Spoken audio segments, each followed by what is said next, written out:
I'm excited that it looks like we have Tomas back. Tomas from Portugal. Just a reminder, used to be an atheist, majored in philosophy, and is currently studying hard sciences. And they argue that Christianity is sophisticated philosophically, rationally, and morally. All right. So, Thomas. Hello. Hello. First of all, tell me how to say your name correctly. So my name, I'm Portuguese. My name is Tomas. But if Thomas is easier for you, that's fine. No, I wanted to say it right. So, Tomas, let's go. Tell us about your conclusions about Christianity. Well, there is the summary there. I also, on behalf of people who have majored in philosophy, I apologize for the attitude of the previous caller. You don't assume they're all like that. I know you're not all like that, but I appreciate that. I've met enough of them like that, but you're right. Yeah, but thank you for that. And it honestly make me more relaxed because I saw how kind and patient you were, even towards someone who had that sort of attitude. So, this is my first time calling to one of these shows. And I get that we're talking about important stuff. Some of it is just X's and O's on paper as we go through syllogisms and things, but really we're getting at big questions. Why are we here? What does any of it mean? What are we supposed to do with our life? And I appreciate some of that stuff can be really tender, especially since it sounds, Tomas, like you have had some personal experiences of changing and developing your beliefs about the world. So what should we understand about that? What can you maybe offer to our audience about perhaps how they ought to see the world? Firstly, I'm aware a lot of people haven't had the best experience with Christians, and understandably their views of Christianity are rather negative. I would like to give them a more positive view. I believe you can be faithful to Christianity and to the Christian tradition and not have to, be incoherent or deny science or believe in, morally repugnant things. Mm-hmm. I think that's living in the U.S., there's sometimes a bit of it feels as though there is this requirement amongst some sects of American Christianity where it's this idea that you have to toe this really strong party line that is very anti-scientific and anti-intellectual. And I think that I appreciate anyone who isn't that kind of religious person, just being not just saying we're not all like that, but actually being public about it. Because I think sometimes it feels like we're out there saying this is all madness, right? And there are some Christians I think are hesitant to criticize that movement that we've been seeing a lot in the US lately. So I do appreciate that. And not to assume everyone's familiar with American politics, but also it's made some news lately. I'm too familiar with it. So if it's possible to believe in a moral version of Christianity, or I think you used the term maybe to honor the Christian tradition. Okay, I'm interested and curious to understand how. I think that you definitely have to abandon any sense of biblical literalism or biblical inerrancy in order to achieve that. Can we start there? Is the Bible true or accurate, or what do you make of the Bible?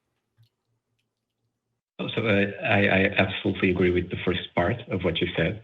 And one of my goals, maybe coming here, was to dispel this fantasy notion that some fundamentalists have somehow convinced everyone of, which is that the Christian tradition is literalist about the Bible. It's absolutely not. And if you read, the church fathers, the people who built the intellectual foundations of the faith, they very rarely read the Bible literally, and it was just common and normal for many of them to recognize that, you had some of them be actually rather rude and say that you have to an idiot to believe that, the world was created in 6 days, as the first chapter of Genesis says. And this is not new. This is not some new development retreating from science in the last few centuries. It's, the retreat into literalism is a more modern development than what you find in the original faith. So something that, because my background was a little bit more, as you could maybe tell from like the cold open, it was a bit more fundamentalist in a lot of how people thought. Something I know they struggled with, or a lot of folks I went to church with struggled with, was the idea of if they were not going to take it literally, then it was going to rely too much on their own opinion, and they were flawed, so they had to take it literally. So as a person who knows it's not meant to be taken literally and knows the history of that a little bit, how do you approach that question of, how much do you rely on your own judgment? How much of the Bible do you take on its at face value? Like, how do you approach that? Oh, thank you. A great question. Firstly, some of those concerns are only real concerns since the Protestant Reformation.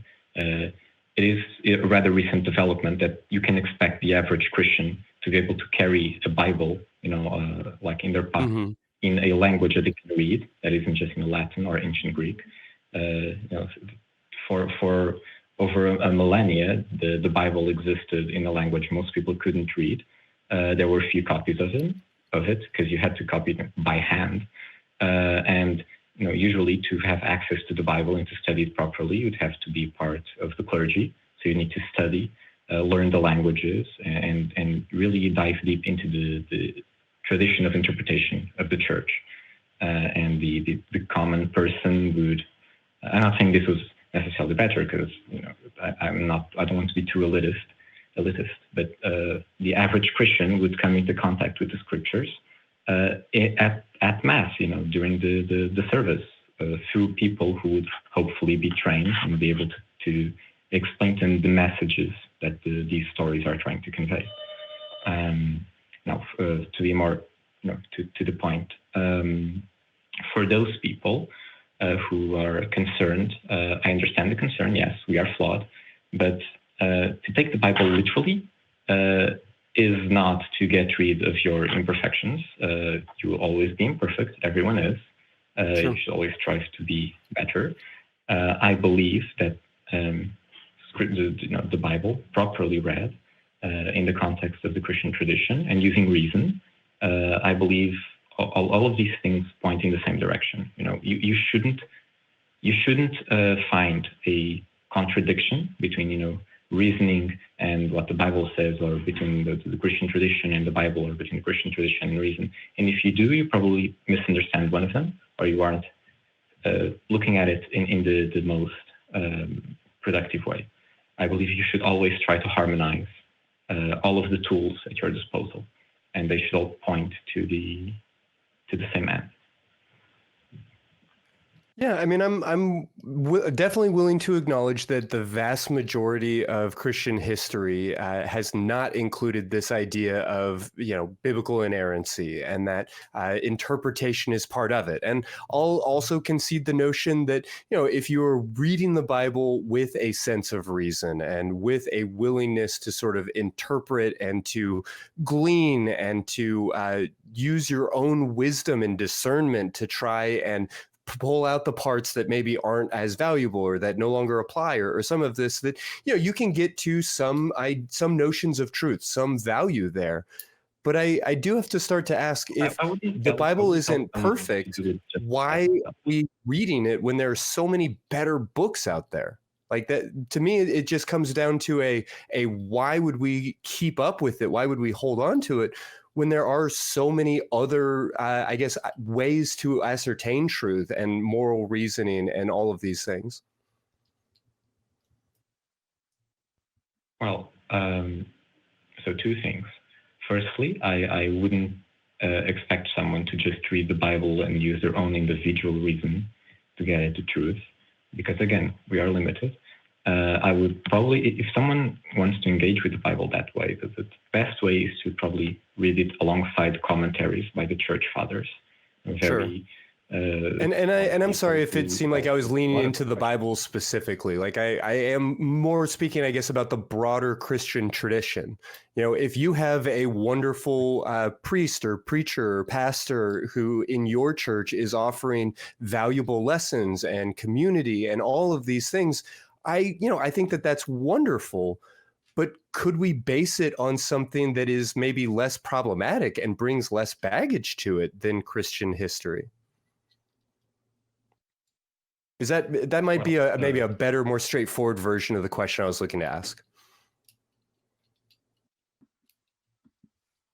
I mean, I believe we should not be rooted in the parts of, the particulars of the tradition that we recognize, we have sort of surpassed, obviously. But I don't think we should just get rid of all of it, because there is a lot of good stuff there. So I guess that leads to live within the best of the tradition. Yeah. A question that, again, I'm kind of trying to think of this from my previous fundamentalist mindset too, is if you let go of literalism, it becomes a question of like, how much do you keep and how do you decide that? And I think the big question I have with that is there a literal hell? Is there something to be saved from? Because without the action of saving, without Christ's sacrifice, then I kind of wonder, do we end up saying, oh, it's a book of nice lessons, but not a lot more than that? Like, how much do you keep and how strictly do you hold to it? Well, you keep to... I understand your question, but I believe the question you're asking is also itself influenced by your background. Probably. Christianity is not the religion of the Bible.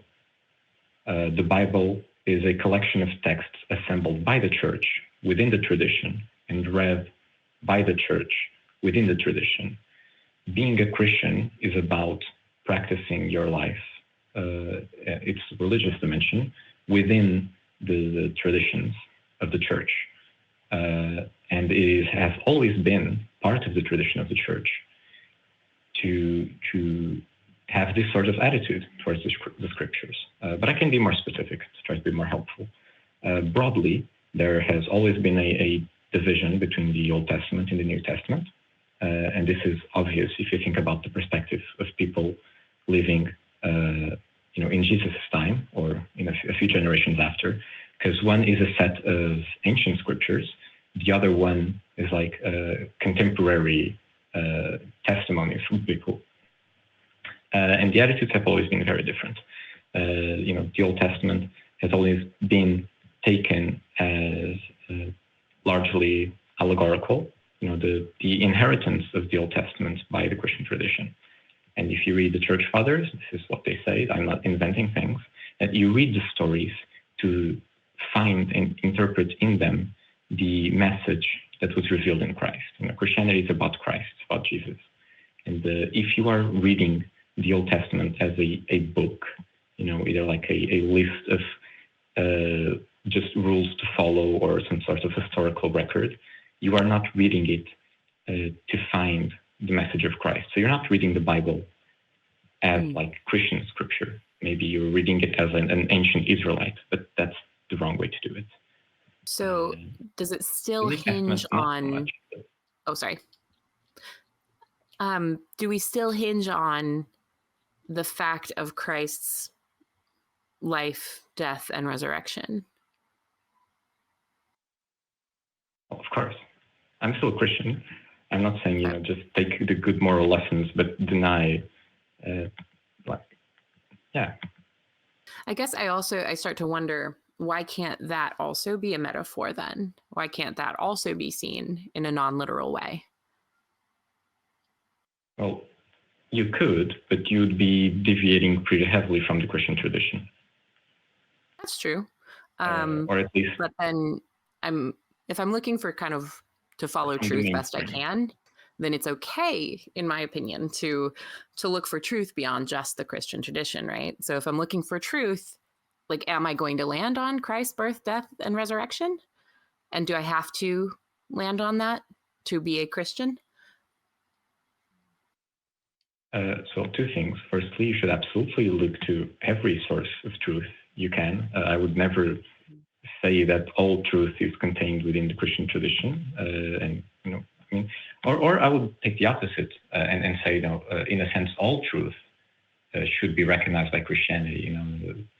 If Christ is the light, the way, the truth. So all truth should be accepted by Christians. That's why to see, whether it comes from science or from other faiths, there are a lot of commonalities, and they can be recognized and appreciated.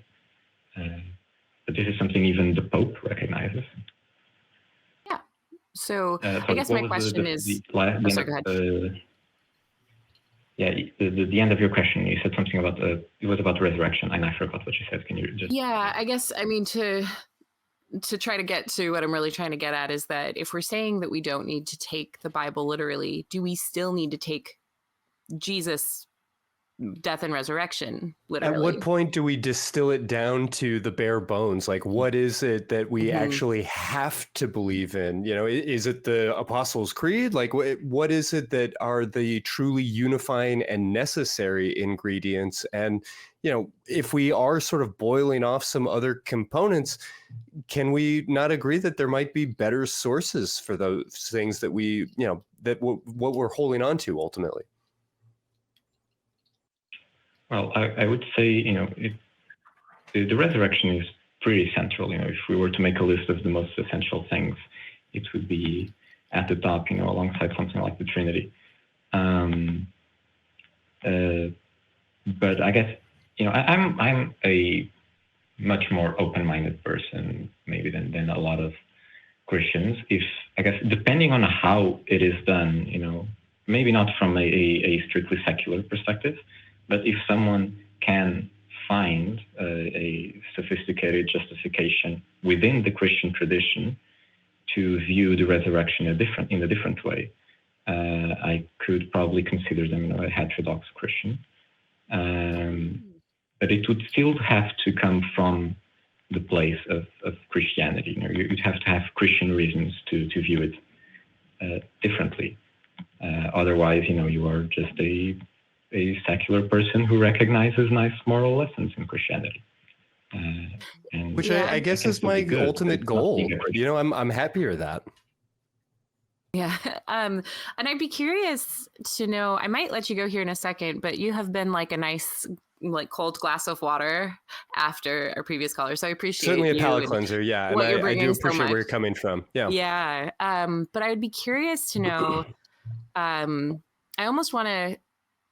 wondering what that would look like to you, a heterodox Christianity that doesn't necessarily affirm the literal resurrection of Christ. And you're mentioning looking at that from within the realm of Christian tradition.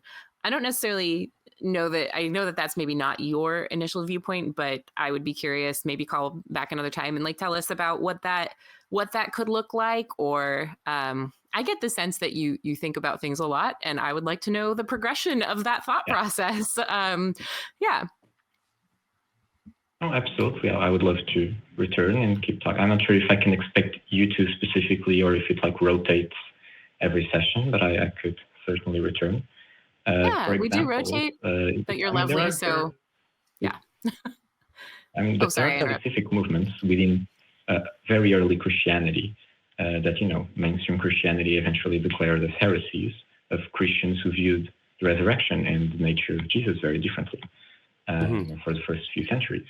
If someone had reasons to if they adhere to that sort of specific belief, and in other aspects just try to keep within practicing as a Christian, then they would, in my view, be a heterodox Christian, because the foundation of their beliefs is that specific, early, now heretical Christianity, but it's still part of the history of the religion.